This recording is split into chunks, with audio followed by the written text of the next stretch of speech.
Bill 481.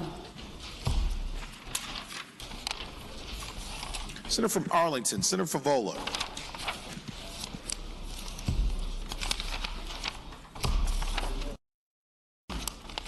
Mr. President, I move passage of Senate Bill 481 and speaking to the motion. There's the floor. Thank you, Mr. President. I'm sure we're on the precipice of a real public health crisis. The coronavirus is now spreading, and public health departments across the country and across the world are taking steps. And I want you to know that just a few days ago, the Washington Post published an article stating countries that don't have paid sick day policies have a much higher percentage of workers going to work with the flu and actually going to work sicker than that. Roughly 25% of American workers, and this is true of, it's a little higher in Virginia, have no paid sick leave. No paid sick leave. So here they are, trying to provide for their families, trying to pay their rent, and yet they know they need to go to the doctor and they cannot take time off. What my bill does is it says, in Virginia, if you work 30 hours, you earn 1 hour of paid sick leave or paid time off. If you're in an organization where the employer has 15 employees or more. It's really that simple. For 30 hours worked, you are entitled, or you've earned 1 hour. Now, the bill also states, if the company has a paid time off policy that meets this standard, then they're exempt from the bill. The purpose of this bill is to say to Virginians, Virginia employers, and Virginia workers, that we understand individuals sometimes have to take paid sick leave. That happens. The bill also describes the conditions under which somebody could take a paid sick hour or a paid sick day, and it talks about a parent having to take a child to see a doctor, a grandparent or a grandchild or a sibling needing some kind of medical attention. So it does cover family members. Most importantly, there's a cap. So the employee can't earn more than 40 hours a year. That's 5 days. That's the cap. It's a cap every year. If they carry over, they're still subjected to the cap. That's all they get. 5 days. Now think about this. How many times do you need a day here or there to really care for the health of yourself or a family member? We have individuals who are going into our classrooms, teachers' aides, who have no paid sick leave. They're teaching, they're around our children, they're in child care centers, and they're sick. We have restaurant workers who have no paid sick leave, and they're going to work sick. We have personal care attendants, again, who have no paid sick time, and they're not only going to work, they're assisting a vulnerable individual who probably has a compromised immune system, and yet the caretaker is sick. This is a policy that we need to send to the governor. I know many of you have heard from lots of organizations who can't simply think about how to implement this. This bill doesn't tell you how to track the dollars. It doesn't tell you how to track the hours. You can figure that all out for yourselves. We have no interest in redoing a payroll system. We have an interest in protecting Virginians. The bill will be fleshed out rather probably mightily through regulations. We've had many meetings with stakeholders. Representatives from the Department of Labor and Industry have been at those meetings. The Deputy Secretary of Commerce and Labor has been at those meetings. We are aware that there are some industries out there that are concerned because they operate nationally. We get that. We decided as a group that it was not the right place in my bill to start articulating how a certain industry would either be exempt or not. So we didn't do that. The only thing we did do is we did a carve out for those who are licensed health professionals working in a licensed hospital in the state.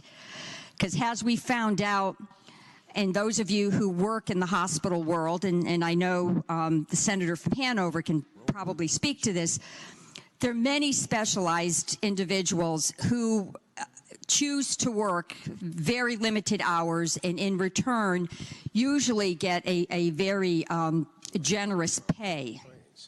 So in those conditions where somebody's coming in one weekend and that's it for the month, or they're coming in 3 days a month and they don't want paid time off, they can waive it. So that is in here.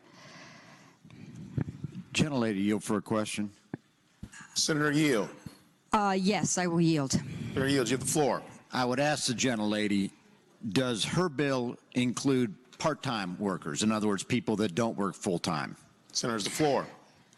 Mr. President, I would say to the gentleman from Fairfax City, my bill does not make a distinction between part-time or full-time. It merely states on line 65 through line 68 that if you work 30 hours, you earn 1 hour Further question, of paid sick time. Further question, Mr. President. Senator Yield. Senator Favola, you yield? Yes, Mr. Senator President, Yields. I yield. In other words, if someone comes into my office and works 1 day a week, 8 hours, out of the 168 hours a week, and the other 160 hours are on their time, they can then claim sick leave for the 8 hours that they're in my office. Senator, the floor. Mr. President, I would say to the gentleman from Fairfax City, the accrual of time does not start until they've actually worked the 30 hours, and then they're not vested until they've been with the company 90 days. So after 90 days, if they start, they can start the 30-hour to 1 hour Further ratio. question, Mr. President. Senator Yield. I yield, Mr. President. Senator Yield, you have the floor. So once they have vested and once they've accumulated the 30 hours and they work for me 8 hours a week and the other 160 hours are their free time and they need to take a child to the doctor's office or what have you, they can use the 8 hours they're working for me to run that errand as opposed to the 160 hours that they have of their own time and be paid for it. Senator, the floor. Mr. President, I would say that being the generous and kind individual that you are, I would expect you'd have some paid time off policy, which would probably accommodate this. Further question, Mr. Chair. Senator Yield. Mr. President, I yield. Senator Yield, you have the floor. You're aware that, for example, under the Affordable Care Act, we make a distinction between full-time and part-time, that benefited employees typically get benefits such as health insurance once they work full-time, which is defined as over 30 hours a week. Senator, the floor. Mr. President, I would say I am aware the purpose of this bill is to pick up the many individuals who are wage workers and are not with companies that would allow them to take time off. We're really trying to reach, I guess through my examples I was not clear enough, we're trying to reach individuals who are employed in organizations that would not offer paid time off under any condition. Further question, Mr. President. Senator Yield. Mr. President, I yield. Senator Yield, you have the floor. Is the senator aware that within our own legislative staff we have what's called a benefited employee and a non-benefited employee? Senator, the floor. With our own staff. Mr. President, I am aware that we do have that distinction, and they have to work fewer hours to not be counted under the ACA. I am aware of that. Mr. President. Senator Yield. Mr. President, I yield. Senator Yield, you have the floor. And the concept behind a non-benefited employee is that they have more flexibility of time, and it's also lesser cost to the employer because you don't have to pay them mandatory benefits. Senator, the floor. Mr. President, I am aware of that. Further question, Mr. President. Senator Yield. Mr. President, I would happily yield. Senator Yield, you have the floor. I would ask the gentlelady, are we putting a mandate on our own private businesses that we would not put on ourselves as state senators? Senators, the floor. Well, Mr. President, I would say I would not expect necessarily for that to be the case. Many part-time state employees are part of a paid time off policy because they're in a professional or semi-professional category. Again, if you have a paid time off policy, you would be exempt, but I do understand the point. I do not employ 15 employees in the office of Senator Favola. I am not aware of what the policy might be for the broader entire Further office question, of the clerk. Mr. President. Gentlelady, Yes. yield. Well, Senator Yes, Yield. I do Senator yield. Yield, you have the floor. You may not employ 15 employees, but you understand that the Commonwealth of Virginia employs over 15 employees. Yes, you mean the office of the Senate? Yes, I am aware. And you would agree with me that your employees are actually state employees, so this policy would apply to them. This policy would apply to, again, if they worked those hours. That is correct. Final further question, Mr. President. Will Senator Yield. And you would agree with me there's been no budget amendment to budget for this. The budget amendment that has been submitted is for $200,000 to bring 2 individuals on the Department of Labor to implement this. This does not take effect until January 1, 2021, but I understand there could be a much larger state impact. It's indeterminate at this time, but yes, I am aware. Speak to the bill at the appropriate time. Let's do that now. Senator from Bedford, Senator Newman. Mr. President, will the gentlelady yield for a question? Senator Yield. Senator Yield, you have the floor. Mr. President, following up on the questions from the senator from Fairfax City, were there any budget amendments placed into the budget this year as it relates to any of the agencies of the Commonwealth, not to administer it, but actually to pay for the actual leave time? I would say to the senator from Bedford, I am not aware that there were specific budget amendments put in. I have been advised that many of our agencies, again, do have paid time off policies for part-time employees. Even though the governor did put a paid sick leave policy, he had a patron of a bill that was similar to mine, but of course not exact. I don't believe the agencies received any, I don't believe they submitted any extra money to actually implement such a policy. Question. Will Senator Yield. Senator Yield. Yes. Senator Yield, you have the Mr. floor. President, would the gentlelady agree that that it has been indicated to us that there are 8,600 state employees who currently are part-time and do not receive this type of benefit? I would say to the senator from Bedford, yes, I am aware of that, but again, the information I got back was the cost would be indeterminate, and it could be a very large amount, and I concede that.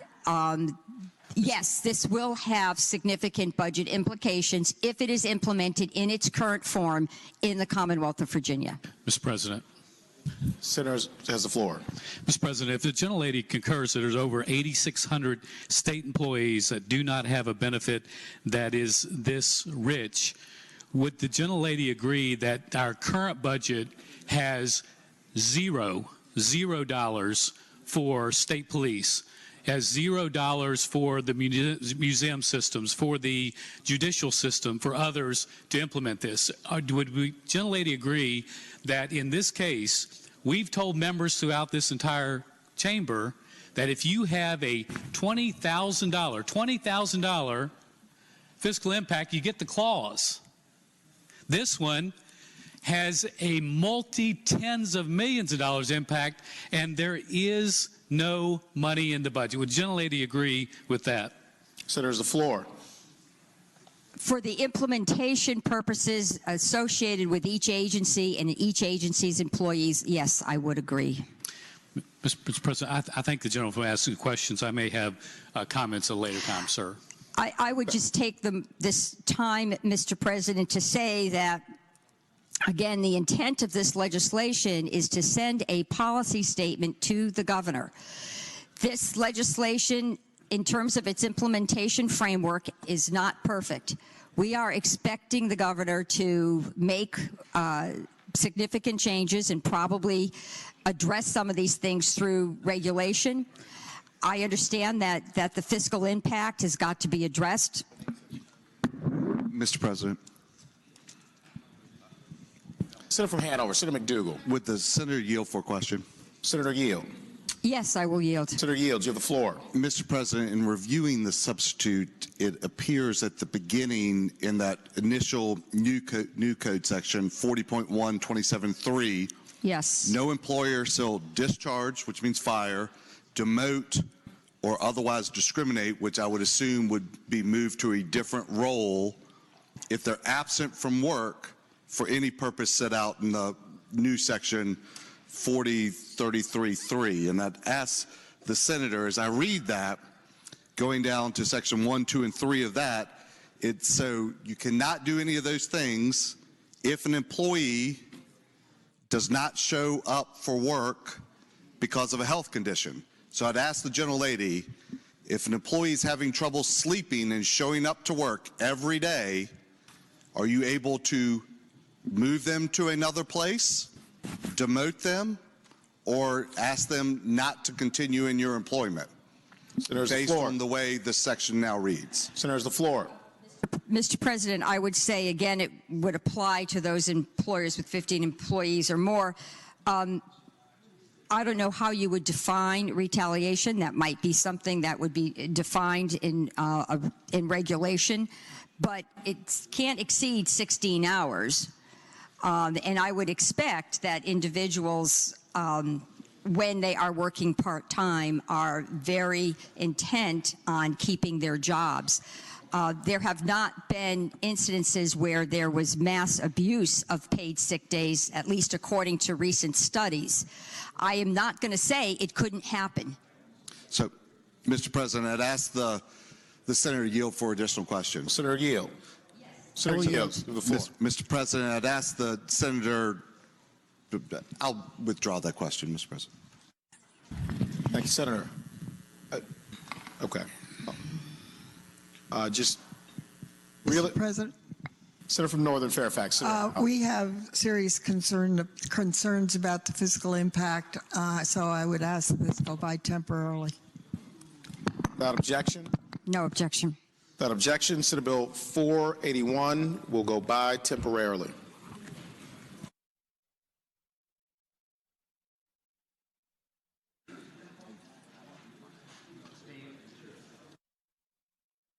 Page 49, Senate Bill 588, second report.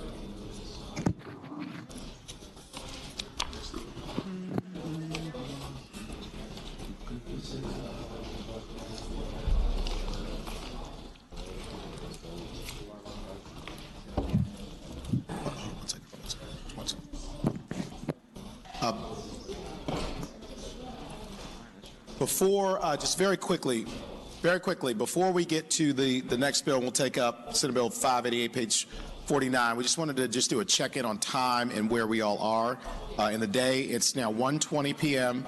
We have to get through